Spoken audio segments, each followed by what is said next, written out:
Nangyari ang lahat sa isang normal na araw ng klase. Habang ginagawa ng mga estudyante ang kanilang activities, si Jessie ay tahimik lang na nag-aaral.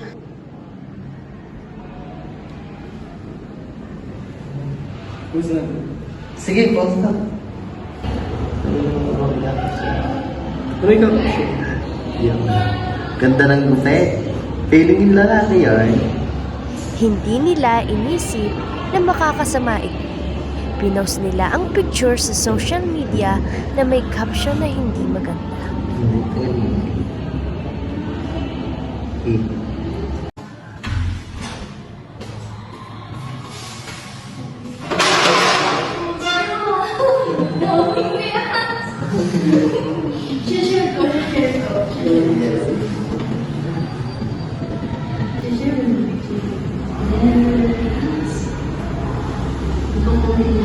Ano to? Bakit ganito?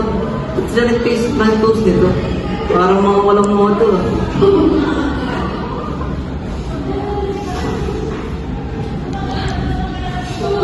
Dito na nagsimulang lumala ang sitwasyon. Naramdaman ni Jessie ang hiya at kawalan ng respeto. Nakita ito ng ibang estudyante gaya ni Jade at nagdagdag pa ng comments at reacts. Kaya mas lumaki ang issue.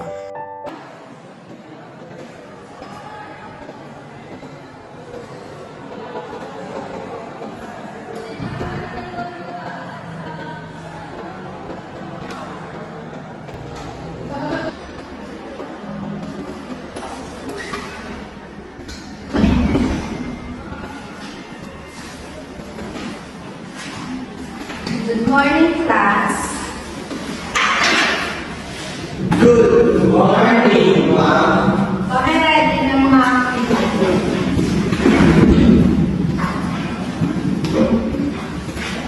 Nakita rin ni Teacher Gail ang post. Naging dahilan ito para mag-alala siya sa behavior ng mga estudyante at kung paano ito makakaapekto sa classroom environment at sa IT department.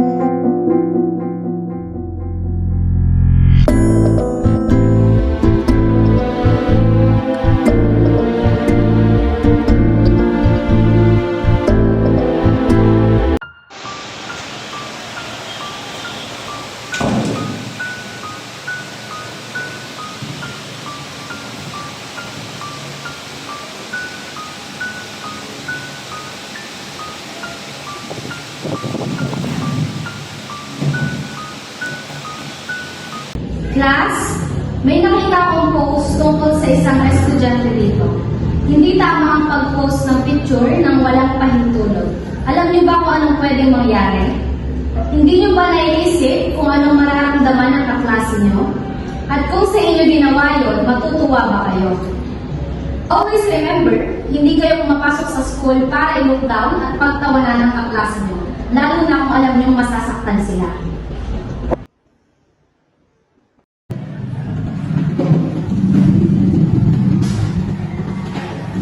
Kevin John Mark, puntahan niyo ako sa faculty mamaya pag-uusapan natin ito. Dahil sa hindi pag-iisip at maling paggamit ng social media, nagkaroon ng tensyon sa klase. Naging hindi komportable ang classroom at naapektuhan pati reputasyon ng department.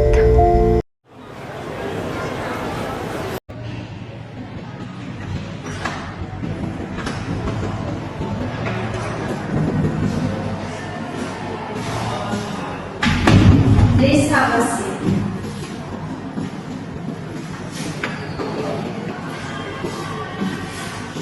Naiintindihan ko na biro lang sa inyo, pero hindi lahat ng biro ay nakakatawa. Bilang future IT professionals, kailangan ninyong maging responsable sa bawat ginagawa ninyo online. Ma'am, pasensya na po. Hindi po namin naisip na ganito kalaki ang baby effect ko. Opo, magtatanggalin na po ng mga post at hindi para sa evidence.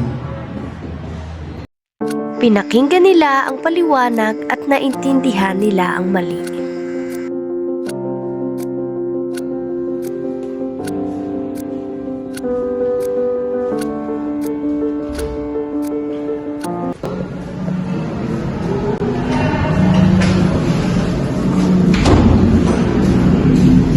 Jessie, pasensya na. Hindi dapat ginawa yun. Dahil sa namin ng post, kaya ako magtatanggalin. Sige. Sa susunod, huwag na lang ulit gagawin yung ginawa niya. Pasensya na. Uy, pumunta ka lang yung pakawin ko. Humingi na lang ito kay Jessie.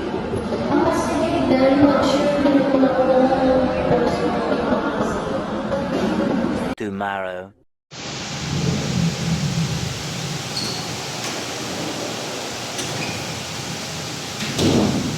Hoy, Jessie, pasensya ka na nga pala sa nagawa ko sa'yo sa na-share mo yung picture ko. Di ko naman kasi alam na mas may isasama ko pala yung pasensya ko na. Sige na, okay na. Magpapagod na ako. Dinilit na naman nila yung post. Eh, syempre, bilang isang estudyante, alam ko din naman ang pararamdaman ko. Kung sa akin ginawa yun, ako din yung masasaktan. Pasensya ka na ha.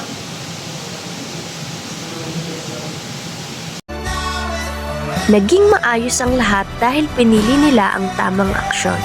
Mas mainam ang pagtanggap ng pagkakamali at pagrespeto sa privacy ng iba.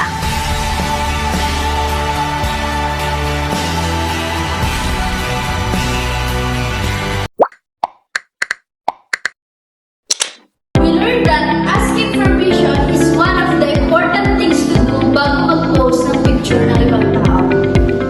Kahit na parang joke lang yung offensive post, they can hurt someone's feelings. Kaya dapat maging aware tayo sa epekto ng magiging post natin.